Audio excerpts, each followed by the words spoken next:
Assalamualaikum warahmatullahi wabarakatuh. Innal hamdalillah nahmaduhu wa nasta'inuhu wa nastaghfiruh wa na'udzu billahi min syururi anfusina wa min sayyiati a'malina. May yahdihillahu fala mudilla lahu wa may yudlil fala hadiyalah. Asyhadu an la ilaha illallah wa asyhadu anna Muhammadan abduhu wa rasuluh. Amma ba'du. Di sini saya akan mempresentasikan tentang Sirah Nabawiyah, dan di sini saya mengambil bab tentang hadisul ifki, yakni cerita bohong. Peristiwa hadisul ifki lebih berbahaya. Pengaruh yang ditimbulkannya sempat membuat banyak musibah di kalangan kaum muslimin. Objek peristiwa ini adalah Aisyah As-Shadiqah radhiyallahu anha, yakni istri Rasulullah SAW. Ia dituduh oleh mereka, yakni kaum munafikin, telah melakukan perbuatan keji, yakni zina, dengan Sofwan bin Al-Mu'attal As-Sulami. Kisah Aisyah dengan Sofwan bin Al-Mu'attal As-Sulami. Kisahnya bermula ketika mereka sudah berada dekat dengan kota Madinah. Rasulullah memerintahkan untuk melanjutkan perjalanan setelah perang dengan Bani Mustalik. Pada saat itu, hari sudah malam, sementara Aisyah pergi buang hajat hingga terpisah dengan rombongan pasukan kaum muslimin. Namun, dalam perjalanan kembalinya, ia meraba dadanya dan ia kembali ke tempat hajatnya dan mencari kalungnya yang dari kota Zafar hilang karena putus. Tak disangka pasukan yang mengawal Aisyah pergi untuk menyusul pasukan kaum muslimin. Mereka mengira bahwa Aisyah sudah di dalam sekedupnya. Setelah Aisyah menemukan kalungnya, ia kembali dan dia tidak bertemu dengan pasukan yang mengawalnya. Karena kelelahan, Aisyah tertidur dengan pulasnya. Tak lama kemudian datanglah Sofwan bin Al-Mu'attal As-Sulami yang bertugas berjalan di belakang rombong pasukan untuk memeriksa barang yang tertinggal. Ketika sampai di tempat Aisyah berada, ia dapat mengenalinya sebab dahulu Sofwan pernah melihat Aisyah sebelum ayat mewajibkan hijab turun. Serta-merta ia mengucapkan istirja, innalillahi. Maka terbangunlah Aisyah karena mendengar ucapan istirja, dan ia pun segera menutup wajahnya dengan jilbabnya. Kemudian Sofwan menderumkan untanya, kendaraannya, dan mempersilahkan Aisyah untuk menaikinya, tanpa mengucapkan sepatah kata pun, hanya dengan isyarat. Setelah itu Sofwan berangkat hingga mereka dapat menyusul rombongan pasukan kaum muslimin yang sedang beristirahat. Dan mulailah tersebar kedustaan yang dibuat oleh Abdullah bin Ubay bin Salul. Sesampainya Aisyah di Madinah, ia jatuh sakit selama sebulan. Sedangkan orang-orang ramai mempergunjingkan tentang al-ifki, yakni cerita bohong. Sementara ia sendiri tidak mengetahuinya sama sekali.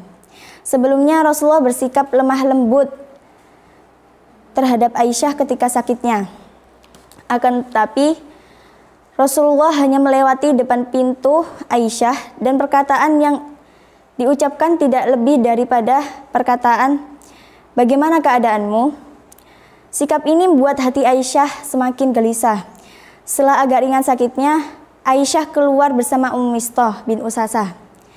Mistah adalah salah seorang lelaki yang ikut serta dalam menyebarkan cerita bohong ini. Aisyah keluar diantarkan oleh Mistah untuk buang hajat besar di luar perkampungan. Di tengah jalan Mistah tersandung.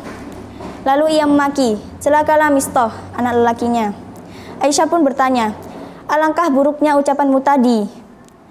Apakah engkau berani mencaci seorang lelaki yang ikut perang Badar?" Mistah menjawab, "Wahai saudariku, tidaklah engkau mengerti apa yang mereka katakan." Aisyah menanyakan hal tersebut kepadanya.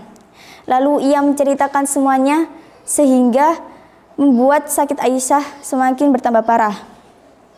Tatkala Rasulullah SAW mendatanginya seperti biasa, Aisyah meminta izin untuk menginap di rumah ayahnya.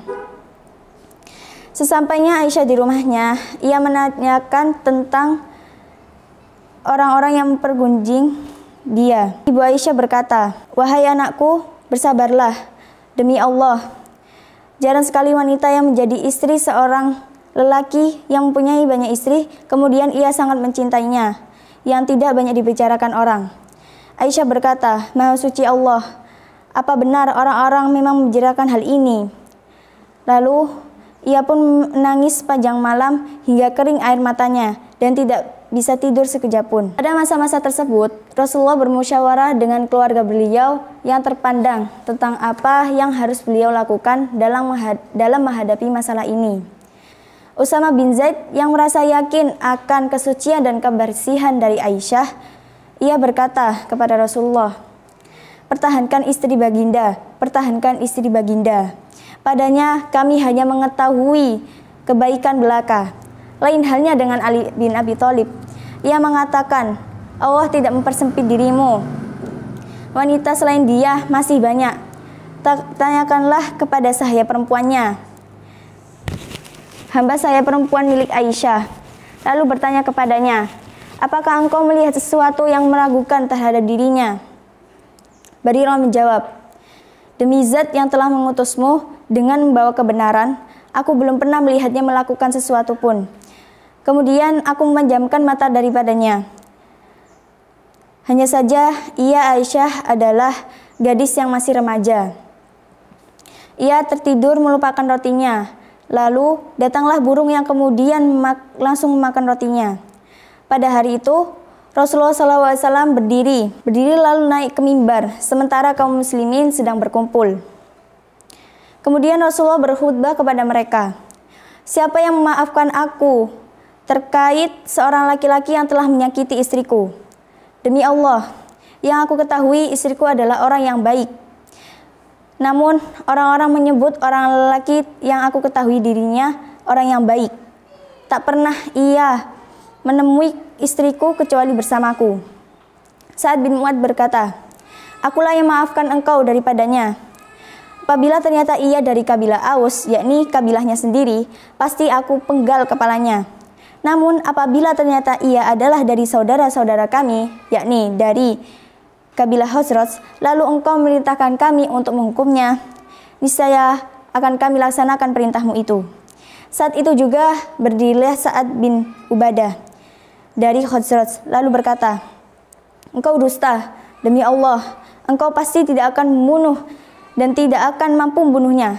Seandainya ia dari golonganmu, engkau pasti tidak senang bila ia dibunuh. Maka Usaid bin Hudair berkata kepada Sa'ad bin Ubadah, engkau dusta, demi Allah, kami pasti akan membunuhnya. Sesungguhnya engkau ini munafik dan mendebat orang-orang yang munafik pula. Hampir saja persengketaan antara kabilah Aus dan Khazraj memanas, namun Rasulullah segera melerai mereka dan mereka menjadi tenang kembali. Adapun Aisyah, selama 2 malam tak henti-hentinya ia menangis dan tidak tidur sama sekali. Dan tiba-tiba masuklah Nabi SAW dengan seraya berucap salam. Kemudian Nabi ikut duduk bersama mereka. Nabi SAW berkata, amma ba'du, hai Aisyah, sesungguhnya telah sampai berita kepadaku mengenai dirimu, bahwa engkau melakukan hal demikian dan demikian. Seandainya kamu memang tidak bersalah, niscaya Allah akan mengampuni dosa-dosamu dan bertobatlah kepadanya. Sesungguhnya seorang hamba itu apabila ia mengakui perbuatan dosanya kemudian bertobat, maka Allah pasti akan mengampuninya. Saat itu air mata Aisyah sudah banyak bercucuran. Lalu ia berkata kepada kedua orang tuanya, jawablah perkataan Rasulullah. Namun kedua orang tuanya menjawab, demi Allah, kami tidak mengetahui apa yang harus kami katakan. Maka Aisyah radhiyallahu anha berkata, sesungguhnya aku demi Allah telah mengetahui bahwa engkau telah mendengar berita tersebut sehingga engkau terpengaruh olehnya dan mempercayainya. Seandainya aku katakan kepadamu bahwa aku tidak bersalah, niscaya engkau tidak akan mempercayaiku. Seandainya aku mengakui kepadamu bahwa aku tidak melakukan hal tersebut, demi Allah, aku tidak akan menemukan sesuatu perempuan yang kukatakan kepadamu kecuali sebagaimana ayah Nabi Yusuf berkata. Ia mengatakan, sebenarnya hanya dirimu sendirilah yang memandang baik urusan yang buruk. Maka hanya bersabar itulah yang terbaik bagiku. dan kepada Allah saja mohon pertolongannya terhadap apa yang kamu ceritakan. Quran Surat Yusuf ayat 18. Kemudian Aisyah radhiyallahu anha beranjak dan merebahkan diri di peraduan. Sementara Rasulullah tidak bergeser dari majelisnya hingga turun kepadanya ayat-ayat dari surat An-Nur yang menyatakan kesucian Aisyah radhiyallahu anha. Di surat An-Nur ayat 11 sampai 21 Allah menyatakan tentang kesucian dari Aisyah radhiyallahu anha. Dan Allah melarang bagi kaum muslimin untuk membicarakan kedustaan, mempergunjing kedustaan dan menyebarkan kedustaan kepada kaum muslimin. Dan Allah juga memerintahkan kepada kaum muslimin untuk membawa 4 saksi bagi siapa yang hendak menuduh orang tersebut berbuat zina.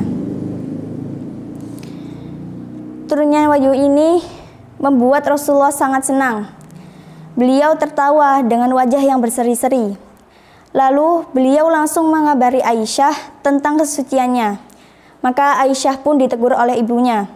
Berdirilah dan berterima kasihlah kepada Rasulullah. Namun Aisyah menjawab, tidak, demi Allah, aku tidak akan berterima kasih kepada selain Allah, karena Allah yang telah menurunkan wahyu tentang kebersihan diriku. Sesudah itu Rasulullah memerintahkan supaya orang-orang yang terang-terangan menyebarkan berita bohong ini didera sebanyak 80 kali, yaitu sebagai had menuduh orang lain berbuat zina tanpa bukti yang dibenarkan. Mereka terkena sebanyak 3 orang, yakni Hamnah binti Jahsi, Mistah bin Usasah, dan Hasan bin Sabit. Sebelum peristiwa ini, Abu Bakar selalu memberikan nafkah kepada Mistah, karena Mistah masih kerabatnya, akan tetapi miskin. Setelah Mistah terlibat dalam peristiwa berita bohong ini, Abu Bakar memutus nafkahnya. Maka turunlah firman Allah Azza wa Jalla dan menegurnya. Dan janganlah bersumpah orang-orang yang memiliki kelebihan di antara kamu dan juga yang memiliki kelapangan, bahwa mereka tidak akan memberi bantuan kepada kerabatnya dan orang-orang yang miskin dan orang-orang yang berjihad di jalan Allah. Dan hendaklah mereka memaafkan dan berlapang dada. Apakah kamu tidak suka bahwa Allah mengampuni kamu? Dan Allah Maha Pengampun, Maha Penyayang. Pada saat itu juga Abu Bakar berkata, tentu saja kami mencintai hal tersebut, yakni ampunan Allah, wahai Rasulullah. Lalu Abu Bakar kembali memberikan nafkah kepada Mistah.